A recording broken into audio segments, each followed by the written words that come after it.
Elon Musk হঠাৎ করে একটা অদ্ভুত কথা বলল টুইটারে। সে ফেব্রুয়ারি মাসে 2026 সালে বলল, মানি কান্ট বাই হ্যাপিনেস। এই কথাটা যে বলছে, উনি লিখতেছেন, সে আসলে বুঝতে পারছে সে কি লিখতেছে। সে আসলে ডিপলি ভাবছে লাইফ সম্পর্কে। ইলন মাস্ক এগ্রি করতেছে যে মানি কান্ট বাই হ্যাপিনেস, এবং যখন ইলন মাস্ক এই কথাটা বলতেছে, টাকা সুখ কিনতে পারে না, বা টাকা সুখের নিশ্চয়তা দিতে পারে না, বা সুখের নিশ্চয়তা কোনোভাবে শুধুমাত্র টাকা দিয়ে আসতে পারে না, তখন ওনার কত টাকা আপনি জানেন? মানে আমি জাস্ট বোঝানোর জন্য বলি, ওনার যে পরিমাণ টাকা, তাতে পৃথিবীর ইতিহাসে এই পরিমাণ টাকা কোনো মানুষের, মানে খুব কম মানুষের ছিল। 300 বিলিয়ন US ডলারের বেশি।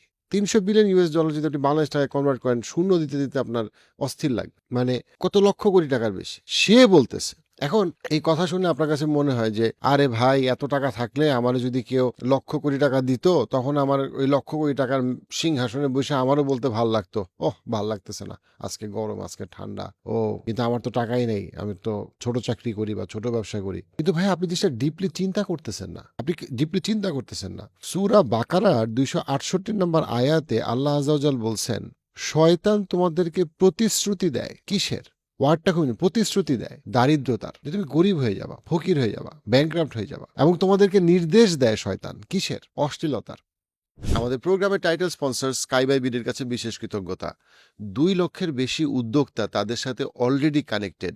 যে কোনো প্রোডাক্ট এক্সপোর্ট ইম্পোর্ট বিজনেসের ক্ষেত্রে চায়না থেকে আপনি আনতে চাচ্ছেন, স্কাই বাই বিডি হতে পারে আপনার বেস্ট পার্টনার। আপনি যদি দেখেন যে আমেরিকার বিলিয়নিয়ারদের অবস্থা, বা ওয়েস্টার্ন বিলিয়নিয়ারদের অবস্থা, অথবা পৃথিবীর ইতিহাসে বিলিয়নিয়ার অবস্থা, শুধু ওয়েস্টের কথা বলবো না, দেখবেন তারা নারী, গাড়ি, টাকা, টাকা দিয়ে কি করবে সেগুলো নিয়ে তারা ব্যস্ত ছিল। তারা বস্তুবাদিতার মধ্যে ছিল, কারণ তারা এত টাকা দিয়ে কি করবে? তারা জাস্ট আরো এলিট ক্লাব, তারপরে আরো এলিট ক্লাব, আরো এমন এমন এমন এলিট ক্লাব তারা তৈরি করছে যেটার মেম্বারশিপ $1,000,000-এর বেশি। কারণ তারা টাকা দিয়ে কি করবে? That's a big problem. তারা আরো দামি গাড়ি, আরো দামি গাড়ি। ওয়াই? বিকজ এই গাড়িটার এই দাম হওয়ার কোনো, এই রোলস রয়েসের এই দাম হওয়ার কোনো কারণ নেই, এক্সেপ্ট এটা একটা স্ট্যাটাস সিম্বল। একটা ঘড়ির দাম 10 কোটি টাকা কেন? কারণ এটা একটা স্ট্যাটাস সিম্বল। তার মানে হচ্ছে ঘড়িটার এই দামটা না, দামটা হচ্ছে কি যে ঘড়িটা পরার কারণে এটা যে স্ট্যাটাসে আপনাকে দেখাচ্ছে, পারসিভ স্ট্যাটাস, সেটার জন্য। আপনি আজকে যদি আমেরিকান একজনকে জিজ্ঞেস করেন, এই যে গরিব হওয়ার প্রতিশ্রুতি, যে তুমি গরিব হয়ে যাবা, শয়তান তোমাকে দেয়। আজকে আপনি আমেরিকা বা ওয়েস্টার্ন টোটাল সিস্টেমটা দেখেন, আমাদেরকে যেটা শেখানো হয়েছে, হ্যাঁ, একজন হয়তো আয় করে $5,000, যেটা বাংলাদেশি টাকায় কত? অনেক টাকা। $5,000 মানে প্রায় 6.5 লাখ টাকা, 7 লাখ টাকা। কিন্তু ওই 7 লাখ টাকার মধ্যে তার হোম লোন, যে বাসা সে কিনছে সেটা লোনে কিনছে, car loan, credit card loan, এই 3 লোন দিয়ে তার কিছুই থাকে না। তাই সে দান করতে পারে না।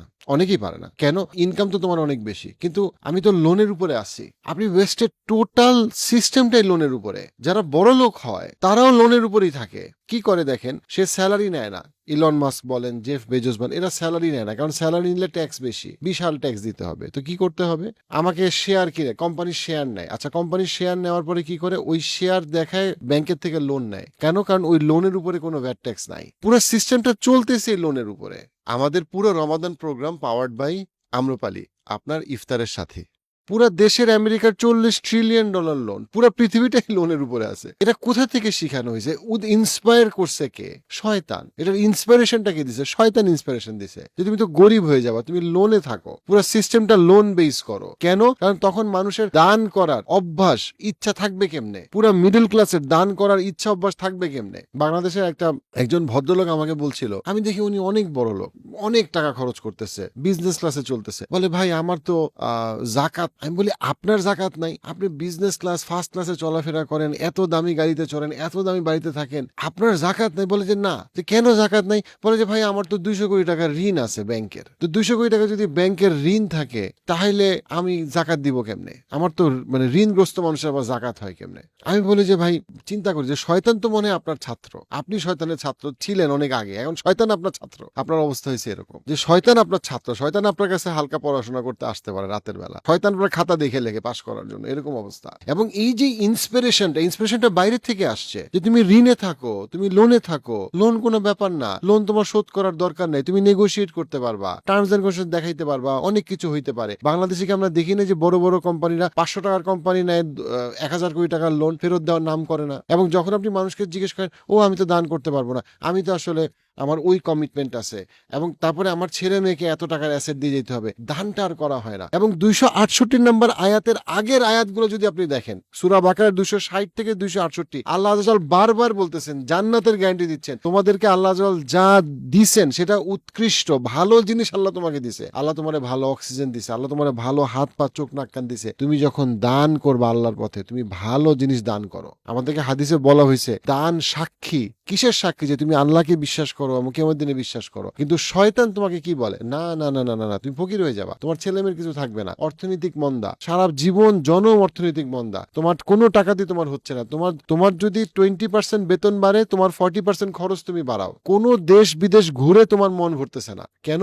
আরো এন্টারটেইনমেন্ট লাগবে, আরো খরচ করতে হবে। সো আমাদের পৃথিবীতে আসলে দিনের শেষে আপনি দেখবেন দুই রকম মানুষই আছে। একটা হচ্ছে যাদেরকে আল্লাহ মোটিভেট করে, আর আরেকদিকে যাদেরকে শয়তান মোটিভেট করে। তারা অনেক সময় জানে না যে তারা শয়তানের মোটিভেশনে চলতেছে, কিন্তু যারা শয়তানের মোটিভেশনে চলতেছে তাদের অনেক টাকা ইনকাম, কিন্তু তারা ব্যাংকরাপ্ট। তাদের অনেক টাকা ইনকাম, কিন্তু তাদের খালি ভয় তাদের টাকা শেষ হয়ে যাবে। তারা টাকা গুনতে গুনতে হাতে ফসকা ফেলে দিছে, কিন্তু হচ্ছে না। সূরা ফুরকানে আল্লাহ আযza ওয়াজাল বলছেন, যখন আল্লাহ ইবাদুর রহমানদের বৈশিষ্ট্য বলতে গিয়ে আল্লাহ বলতেছেন, যখন তারা খরচ করে, লাম ইউসরিফু ওয়া লাম ইয়াকতুরু ওয়া কানা বাইনা যালিকা কওয়ামা। আল্লাহ বলতেছেন এই আয়াতের এই অংশে যে ইবাদুর রহমান তো তারা যখন খরচ করে তখন তারা কৃপণতা করে না, আবার অপব্যয় করে না, বরং তারা একটা মধ্যম পন্থায় চলে। কিন্তু এই মধ্যম পন্থায় আপনি চলতে পারবেন না যদি আপনি শয়তানের আশ্বাসায় থাকেন। আপনি জাকাত দিতে পারবেন না, জাকাত শুনলে মনে হবে যে না, জাকাত আর দান একই জিনিস, সবই আমরা যেভাবে দিব সেটাই। অর্থাৎ আপনি নিজেকে সংক্ষিপ্ত করে রাখবেন, আপনি নিজেকে সংকুচিত করে রাখবেন। কেন নিজেকে সংক্ষিপ্ত এবং সংকুচিত করে রাখবেন? কারণটা হচ্ছে আপনার কাছে মনে হবে টাকা তো শেষ হয়ে যাবে। আপনি মনে রাখবেন না, আপনাকে যে আল্লাহ হাত পা চোখ নাক কান বাবা মা ফ্যামিলি আইডেন্টিটি যা কিছু দিছে, আপনি তো আয় করেন নাই, উপার্জন করেন নাই, পরীক্ষায় পাশ করে পান নাই, কিন্তু আল্লাহ আপনাকে বারবার বলবে না তোমার তো ইকোনমি ক্লাসে চলে না, তোমার বিজনেস ক্লাস লাগবে, না তোমার তো আসলে উবারে চলে না, তোমার গাড়ি লাগবে, তোমার তো আসলে কক্সবাজার ঘুরতে গেলে হবে না, তোমাকে ঘুরতে যেতে হবে দেশের বাইরে। তোমাকে সব সময় আল্লাহ, তোমাকে শয়তান তোমাকে সব সময় প্রতিশ্রুতি দিবে যে তোমার সামনেই তোমার একটা খুব খারাপ অর্থনৈতিক অবস্থা আসতেছে, কিন্তু আলহামদুলিল্লাহ আপনি চলতেছেন, কিন্তু আপনি দান করতে পারতেছেন না। এই জন্য আমি যত এটার পিছনে ছুটতে থাকবো, আলহাকুমুত তাকাসুর হাত্তা জুরতুমুল মাকাবির, যে সে এই যে অর্থের প্রতিযোগিতা, পৃথিবীর প্রতিযোগিতা, বস্তুবাদিতা, ক্যাপিটালিজম, এটার মধ্যে সে দৌড়াইতেই থাকবে যতক্ষণ না পর্যন্ত ততক্ষণ না পর্যন্ত সে পৌঁছায় যায় কোথায়? সে তার কবরে পৌঁছায় যায়। যতক্ষণ শ্বাস ততক্ষণ টাকার পিছনে বা স্ট্যাটাসের পিছনে সে দৌড়াইতেছে। তারপর একটা সময় সে কিসে পৌঁছায়? সে তার কবরে পৌঁছায়। এইখানেই হচ্ছে গিয়ে মানি ক্যান্ট বাই হ্যাপিনেস এর তাফসির। মানি ক্যান্ট বাই বলতে সে কি বুঝাইতেছে? তো আপনার টাকা লাগবে, কিন্তু টাকার পিছনে দৌড়াইতে দৌড়াইতে আপনি হাঁপায় যাবেন এই আশায় যে টাকা আপনাকে সুখী করবে, কিন্তু টাকা আপনাকে সুখী করবে না। আপনি টাকার পিছনে ছুটতে ছুটতে আপনি আশেপাশের সবকিছুকে আপনি ভুলে যাবেন। এই জন্য সূরা কাহাফে আল্লাহ বলছেন, ওয়াসবির নাফসাকা মাআল্লাযীনা ইয়াদউনা রাব্বাহুম বিল গাদাতি ওয়াল আশী। তুমি তোমার নফসকে তুমি খুব সচেতন ভাবে তুমি আটকায় রাখো, তাদের মধ্যে রাখো, জিকিরের মধ্যে রাখো, যেই মানুষগুলা দিনে রাতে আল্লাহ স্মরণের সাথে থাকে, তাদের সাথে তুমি থাকো। তা না হইলে তুমি শেষ, তুমি নিজেকে ধরে রাখতে পারবা না, তুমি দান করতে পারবা না, আল্লাহর পথে থাকতে পারবা না। তোমার খালি মনে হবে তুমি গরিব হয়ে যাবা। তোমার কাছে মনে হবে ওই ক্লাবে আরে আমার তো গুলশান ক্লাবের মেম্বারশিপ নাই, আমার তো অমুক ক্লাবের মেম্বারশিপ নাই, তমুক ক্লাবের মেম্বারশিপ নাই। কোনো ক্লাবের মেম্বারশিপ দিয়ে তোমার অন্তর ভরবে না। সূরা আলী ইমরানের 100, আপনি যদি 194, 195, 196 এই আয়াতগুলোতে আপনি পড়েন, আল্লাহ কি বলছেন? লা ইয়াগুররান্নাকা তাকাল্লুবুল লাযীনা কাফারু ফিল বিলাদ মাতাউন কলিল সুম্মা মাওয়াহুম জাহান্নাম ওয়া বিসাল মিহাদ। আল্লাহ কি বলতেছেন? আল্লাহ বলতেছেন তোমাদেরকে, তোমাদের কলব, তোমাদের অন্তর, আবার এই যে অন্তরের রোগ, তোমাদের অন্তরের দিকে আল্লাহ ইঙ্গিত করতেছেন সূরা আল ইমরানের শেষে। তোমাদের অন্তর যেন না কাঁপে, না প্রকম্পিত হয়। কিসে? যখন তোমরা দেখো যে যারা আল্লাহকে অস্বীকার করে, যারা কাফের, তারা যে দম্ভ ভরে অহংকারের সাথে তাদের যে চলাফেরা, এটা যেন তোমার অন্তরকে প্রকম্পিত না করে, তোমার অন্তরকে অস্থির না করে। হাই হাই, ও তো ফ্ল্যাট বুকিং দিছে, হাই হাই, ও তো জমি কিনে ফেলছে পূর্বাচলে, হাই হাই, ও তো ওইখানে সেটেল করে ফেলছে, হাই হাই, ও তো সেকেন্ড পাসপোর্ট নিয়ে গেছে। এই হাই হাই তোমার যেন না হয়। তোমার অন্তর যেন আল্লাহর রহমতে, আল্লাহর ক্ষমার পথে স্থির থাকে। কেন? মাতাউন কলিল, এটা তো একটা ডিলিউশন, এটা তো একটা জাস্ট একটা অল্প সময়ের একটা ডিলিউশন। তারপরে তাদের কি হবে, এই কাফেরদের অবস্থা কি হবে, অবিচার যারা করতেছে, যারা আল্লাহর পথে নাই, তারা আলটিমেটলি জাহান্নামে নিক্ষিপ্ত হবে, এবং সেটা সবচেয়ে খারাপ গন্তব্য, সবচেয়ে ভয়ঙ্কর গন্তব্য।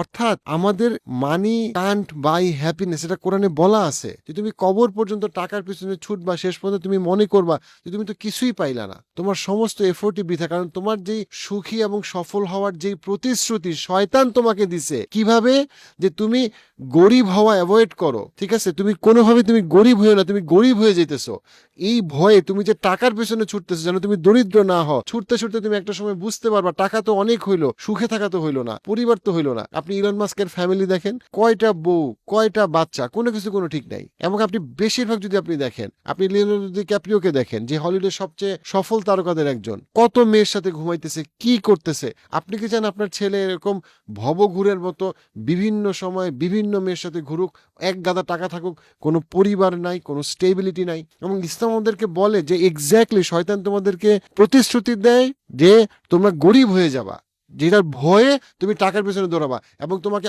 অশ্লীলতার দিকে নির্দেশ দেয়। কারণ তুমি যদি অশ্লীলতার পথে যাও, তুমি ওই সুখটা পাবা, আসলে তুমি অ্যাভয়েড করতেছো। তুমি একটা খেলার মধ্যে আসো, যেই খেলার জন্য তোমার বাস্তবতাটা হইলো তুমি আল্লাহর কাছ থেকে আসছো, আল্লাহর কাছে ফেরত যাবা। আমরা ভাই দিনের শেষে আমাদের মুসলমানদেরকে একটা জিনিস রিয়েলাইজ করাটা খুব জরুরি, যে আমরা যত কথাই বলি, দিনের শেষে আমরা কিন্তু মনে মনে চাই শিক্ষিত সমাজ যে আমার ছেলে মেয়েটা একটু বারাক ওবামার মতো যদি হয়, এত সুন্দর কথা বলে, একটু যদি লিওনার্দো ডিক্যাপ্রিওর মতো হয়, একটু যদি সে ইলন মাস্কের মতো হয়। আমরা খেয়াল রাখি না যে ওরা তো কেউ আল্লাহর পথে নাই, এবং আমরা মনে করি যে আল্লাহর পথে থাকার জন্য কোনো স্যাক্রিফাইস নাই। আমি একটু নামাজ টামাজ পড়বো, রোজা রাখবো, আমার ছেলে মেয়ে অনেক উচ্চশিক্ষিত হবে, অনেক টাকার মালিক হবে, কিন্তু দিনের শেষে সে আবার আমার পছন্দের ছেলেটা বা মেয়েটাকে বিয়ে করবে। হ্যাঁ হ্যাঁ, আমার পছন্দের ছেলে মেয়েটাকে বিয়ে করবে। কেন? আপনি তো তাকে ছেড়ে দিছেন এমন একটা জগতে, যেই জগতে আল্লাহ নাই। আপনি তো তার মধ্যে আল্লাহর ইন্সপিরেশন ঢুকানোর ব্যাপারে আগ্রহী ছিলেন কম, আপনি তার মধ্যে ঢুকাইছেন শয়তানের প্রতিশ্রুতি। শয়তানের প্রতিশ্রুতি ছিল ক্যাপিটালিজম, সে বস্তুবাদিতার দিকে সে গেছে, অশ্লীলতার দিকে সে গেছে। এখন আপনি কই থেকে তারা টাইনা নিয়ে আসবেন? সে তো গেছে গিয়ে। আপনার স্বপ্ন ছিল আপনার ছেলে যেন ওই western epic superior lifestyle reach করে, সে রিচ করছে, এবং আপনি এবং সে দুজনই বুঝতে পারছেন যে মানি কান্ট বাই হ্যাপিনেস, যেটা কোরআনে সূরা তাকাসুরে বলাই ছিল, আল হাকুমুত তাকাসুর, ওই প্রতিযোগিতায় তুমি অন্ধ, ওই প্রতিযোগিতায় তুমি শেষ হয়ে যাচ্ছ, তোমরা একজনের সাথে প্রতিযোগিতা করতে করতে হাত্তা আনটিল ওই সময় আসছে যখন তুমি কবরে চলে যাইতেছো, তখন তুমি বুঝতে পারতেছো কিন্তু খুব দেরি হয়ে গেছে, বুঝে আর কোনো লাভ নাই। তো আপনাকে চিন্তা করতে হবে, আমি যেভাবে টাকা ম্যানেজ করি, আমি যেভাবে টাকা পয়সা হ্যান্ডেল করি, আমি যেভাবে দান করি, যেভাবে জমাই, যেভাবে ইনভেস্ট করি, এখানে কি আল্লাহর ইন্সপিরেশনটা বড়? যেখানে আল্লাহ বলছেন তোমরা ভালোটাকে দান করো, তোমরা দান করলে বরকত বাড়বে, তোমার দানটা তোমার জন্য একটা গ্যারান্টিড, ইনশাআল্লাহ যদি তুমি ঠিক নিয়তে এবং হালাল টাকা দান করো, এটা তোমার কিয়ামতের দিনে অনেক কাজে লাগবে। নাকি আমি আসলে শয়তানের ইন্সপিরেশনে আমি আমার ফাইন্যান্স ম্যানেজ করি, যেটার মূল কথা হইলো ও আমি তো গরিব হয়ে যাব, ও আমি তো দান করতে পারবো না, ও আমি তো কাউকে টাকা দিতে পারবো না, আমার টাকা তো সব শেষ হয়ে যাবে। যে জন্য আপনি সারা পৃথিবীতে এখনো দেখবেন, ইউকের যত স্টাডি হয়েছে দেখবেন সবচেয়ে দানশীল জাতি এখনো মুসলিমরা, বিকজ তারা জাকাত দেয়, বিকজ তারা দান করে। মুসলমানরা এখনো কালেকটিভলি অন্য জাতির থেকে অনেক বেশি দানশীল, কালেকটিভলি।